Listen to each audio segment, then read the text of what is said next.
over 30 years, the United States has viewed Somalia primarily through the narrow lens of counterterrorism. But a new, significant analysis from the Atlantic Council suggests it is time for Washington to fundamentally rethink that approach. According to the report, Somalia is no longer just a security challenge.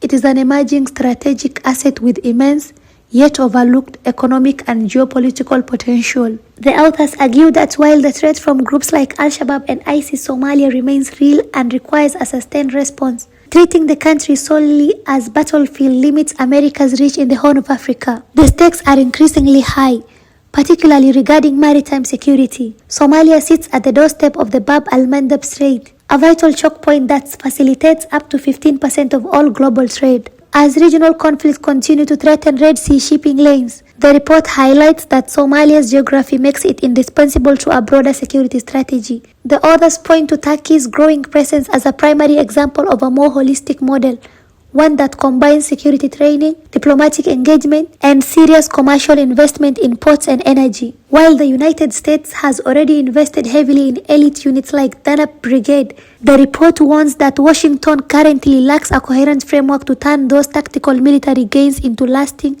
strategic successes. Looking ahead, the analysis suggests a shift, moving from broad security sector reforms to a more targeted approach. By focusing resources on regions like Jubaland, Puntland, and Somaliland, where security interests align with economic opportunity, the US could foster the stability needed for growth. Ultimately, the message is clear. To secure its own long-term interests, Washington must move beyond just fighting threats.